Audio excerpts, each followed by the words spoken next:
Was macht für dich ein gutes Brot aus? Tja, bei mir sind es ganz schlichte Zutaten.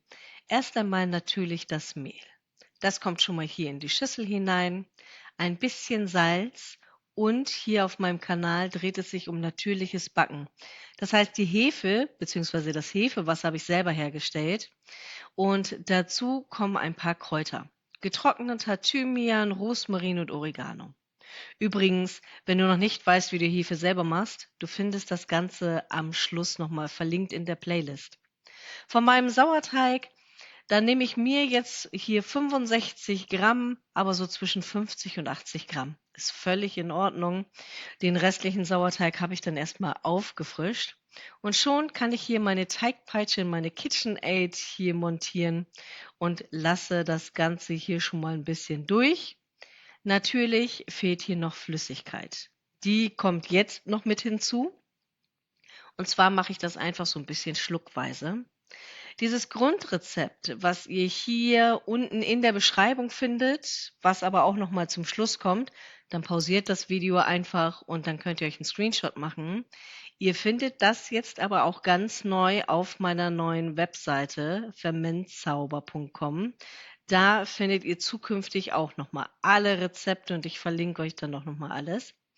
Und dieses Grundrezept ist richtig einfach auch Anfänger geeignet. Wenn ihr gerne mit Stretch und Fold arbeitet, dann gebt noch mal 50 bis 100 Milliliter Wasser extra dazu. Nach dem Wasser folgt ein bisschen Olivenöl. Am besten ist es da, wenn ihr so ein richtig gutes habt. Alternativ, wenn ihr kein Öl da habt, geht es natürlich auch mit ein bisschen Butter. Der Teig wird jetzt gut ausgeknetet, also bei Weizenmehl wirklich 10 bis 15 Minuten lang.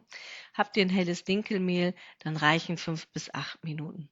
Und schaut mal, das ist so schön, diese Kräuter und beim Backen, das kann ich euch versprechen, ein ganz tolles Aroma. Ob ihr ihn gut ausgeknetet habt, könnt ihr mit einem Fenstertest sehen. Ich habe das jetzt einfach direkt nach dem Kneten gemacht, ohne ihn groß ruhen zu lassen. Aber auch da konnte man schon sehen, das sieht ganz gut aus. Der Fenstertest ist so, dass man den Teig auseinanderzieht und wenn man quasi dadurch lesen kann, dann ist der Teig gut ausgeknetet. Das war ja in dem Fall. Und dann kommt der Deckel drauf und ich lasse das Ganze bei Zimmertemperatur aufgehen. Alternativ, wenn ihr einen Gärautomaten habt, wenn es nicht warm genug ist, geht auch das. Oder Backofen mit eingeschaltetem Licht. Der hier hat sich richtig gut gemacht und den können wir jetzt direkt weiter verarbeiten. Wenn euer Sauerteig und euer Hefewasser triebstark sind, geht das innerhalb von 3 bis 6 Stunden. Wenn ihr diese Zeit nicht habt, könnt ihr das Ganze auch kalt führen, über Nacht einfach in den Kühlschrank stellen. Und schaut mal, also der hat sich richtig prächtig entwickelt, der Teig. Und es ist übrigens das erste Video in meiner neuen Küche. Ich habe hinter den Kulissen wirklich ganz hart gearbeitet, damit das hier entstehen konnte. Es ist noch nicht alles perfekt. Ich muss hier noch mal ein bisschen wegen der Beleuchtung und allem drum und dran noch so ein paar kleine Feinjustierungen machen. Aber ich habe endlich mehr Platz, um Videos für euch zu machen und ich freue mich schon riesig darauf. Das wird ein ganz tolles neues Jahr und nicht nur meine Küche ist da jetzt neu, dass ich einen Filmbereich habe, sondern es gibt ja jetzt auch die Webseite von mir, wo es auch noch mal ganz viele tolle Sachen gibt. Und wenn ihr hier neu seid, es gibt jetzt im Januar 2026, wenn ihr den Newsletter abonniert, kriegt ihr einen Starter-Guide noch kostenfrei mit dazu. Der wird euch dann einfach nochmal im Laufe zugeschickt. Also für diejenigen, die sich da jetzt schon angemeldet haben, nicht wundern, der kommt nicht direkt, der kommt jetzt in den nächsten Tagen. Der ist schon fertig und wartet darauf, zu euch zu kommen. So, das aber jetzt genügend hier weiter zu unserem Brot. Ich streiche einfach den Teig hier ein bisschen lang. Ihr könnt auch einfach weiterhin von außen nach innen falten. Im Prinzip geht es jetzt nur darum, Spannung in das Brot zu bekommen, damit er schön aufgeht. Eine Variante ist es, den einfach mal komplett auf der Arbeitsfläche so ein bisschen lang zu machen und dann einzurollen, ganz dicht und fest.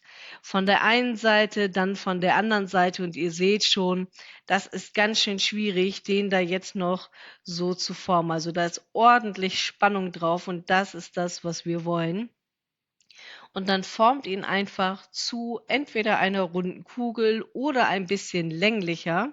Ich habe mich heute für länglich entschieden und gebe das Ganze, damit es jetzt noch mal so zwischen 20 und 60 Minuten ruhen kann, einfach hier auf so einer Backfolie, decke das ab, damit es nicht trocken wird und dann könnt ihr einen Drucktest machen. Wenn ihr den Finger reindrückt und es kommt sofort zurückgesprungen, dann braucht er noch ein bisschen Zeit. Geht er nur ganz langsam zurück und fast gar nicht mehr, dass der in die Ursprungsform ist, dann ist es Zeit zum Backen. Ich habe jetzt hier noch mal ein bisschen Semolamehl drüber gestreut.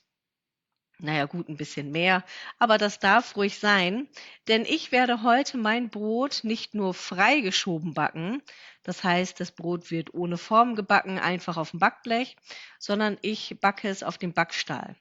Dafür habe ich, während der Teig in der Stückgare war, also in dieser letzten Phase, diese 20 bis 60 Minuten, wo der noch mal geruht ist, habe ich den Backstahl im Backofen vorgeheizt und habe dann gewartet, dass das Brot so weit ist, dass ich es reinschieben kann. Und durch das Semolamehl kann ich es toll hier auf den Holzschieber packen. Gucke, dass ich es ungefähr im 45 Grad Winkel ordentlich einmal einschneide. Und dann kommt das hier in meinen Mini-Backofen schnell rein. Durch das Mehl muss ich mir halt keine Sorgen oder Gedanken machen. Noch 50 bis 100 Milliliter Wasser hinzu. Nach ungefähr 10 bis 12 Minuten den Dampf rauslassen, nochmal die Temperaturen, guckt dann nochmal in die Beschreibung und so ein köstliches Brot kommt raus. Und ich kann euch tatsächlich verraten, das Brot wurde gebacken und war am gleichen Abend nicht mehr gesehen.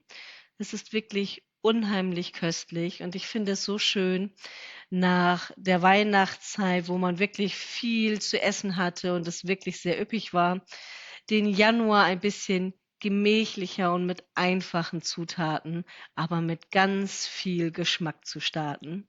Wie ist das bei euch? Schreibt es mir doch gerne einmal in die Kommentare. Und die Kräuter könnt ihr natürlich variieren.